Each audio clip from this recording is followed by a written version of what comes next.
கிறிஸ்துவுக்குள் பிரியமானவர்களே, இந்த ஆசீர்வதிக்கப்பட்ட அக்டோபர் மாதம் 6ஆம் நாளிலும் தினம் ஒரு இறைவாக்கின் வழியாக உங்கள் ஒவ்வொருவரையும் சந்திப்பதில் மிக்க மகிழ்ச்சி. இன்றும் கூட நாம் தியானிக்க இருக்கிற வார்த்தை 1 பேதுரு 2ஆம் அதிகாரம் 24ஆம் வசனம். அவர்தம் காயங்களால் நீங்கள் குணமடைந்துள்ளீர்கள். ஆமேன். நம் ஆண்டவராகிய இயேசு கிறிஸ்து கடவுளுடைய இடத்திலிருந்து நம் பாவங்களுக்காக, சாபங்களுக்காக, நம்மை மீட்பதற்காக, விண்ணுலக வாழ்விற்கு நம்மை தகுதிப்படுத்தும்படியாக மனித உருவெடுத்து இந்த உலகிற்கு வந்து பிறந்தார்.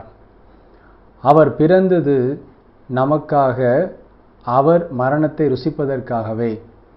நம்முடைய பாவங்களையும் சாபங்களையும் அவருடைய சிலுவையில் எல்லாவற்றையும் ஏற்று நம்மை எல்லா ஆசீர்வாதங்களினாலும் நிரப்ப வேண்டுமென்றே அவர் நமக்காக மரணத்தை ருசி பார்த்தார். ஆம் கிறிஸ்துவுக்குள் பிரியமானவர்களே, இந்த நாளிலும் கூட புனித பேதுரு வழியாக இந்த அருமையான வாக்கை கடவுள் நமக்கு கொடுக்கிறார்.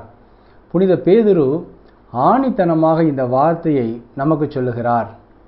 அவர்தம் காயங்களால் தாமே நாம் ஒவ்வொருவரும் குணமடைந்து கொண்டிருக்கிறோம். அவர்தம் காயங்கள் நம்மை குணப்படுத்த வல்லது. அவருடைய இரத்தம் நம்முடைய சாபங்களை மீட்க வல்லது. அவருடைய நாமம் நாம் எல்லாவற்றையும் கேட்டு பெறுவதற்கு ஒரு அருமையான சாவியாக உள்ளது. ஒவ்வொரு நாளும் நம்முடைய பாவங்களை அறிக்கையிட்டு அவருடைய பாதத்திலே நம்மை தாழ்த்தி அர்ப்பணித்தால் போதும், நம்முடைய பாவங்களையும் சாபங்களையும் கழுவி நீக்கி நமக்கு அருமையான விடுதலையையும் அற்புதங்களையும் மீட்பையும் கொடுக்க இயேசு மகாராஜா வல்லவராயிருக்கிறார். ஆம் கிறிஸ்துவுக்குள் பிரியமானவர்களே, இந்த நாளிலும் கூட எப்பேற்பட்ட பலவீனங்கள், வியாதிகள், நோய்கள் எது இருந்தாலும் இயேசு மகாராஜாவின் திருப்பாதங்களிலே நம்மை தாழ்த்தி அர்ப்பணித்தால் போதும், அவருடைய காயங்களால் இன்று நம்மை குணப்படுத்த அவர் வல்லவராயிருக்கிறார். மனிதர்கள், மருத்துவர்கள் இது எங்களால் முடியாது என்று கைவிரித்திருக்கலாம்.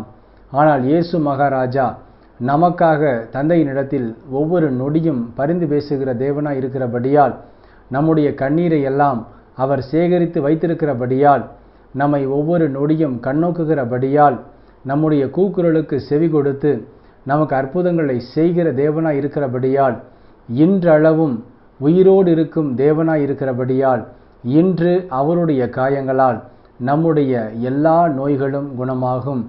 நாம் இந்த வார்த்தையை அப்படியே விசுவசித்து கடவுளை மாத்திரம் நம்பி அவரை ஏற்றுக்கொண்டு அவருடைய திருப்பாதங்களிலே நம்மை தாழ்த்தி அர்ப்பணித்தால் போதும், இன்றே ஒரு அற்புதத்தை நாம் காண்போம்.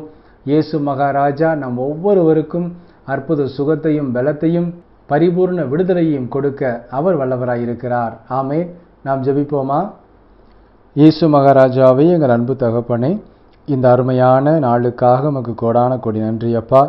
இந்த நாளிலும் நாங்கள் பெற்றுக்கொண்ட இந்த வாக்கின்படியாகவே இதுநாள் வரை எங்களுக்கு எப்பேற்பட்ட பலவீனங்கள், வியாதிகள், நோய்கள் இருந்தாலும் இன்று உமது காயங்களால் எங்களை குணப்படுத்துவேன் என்று வாக்கு கொடுத்திருக்கிற தேவன், அவ்வாறே எங்களுக்கு பரிபூர்ண சுகத்தை கொடுக்க நீர் வல்லவராய் இருக்கிறீர்.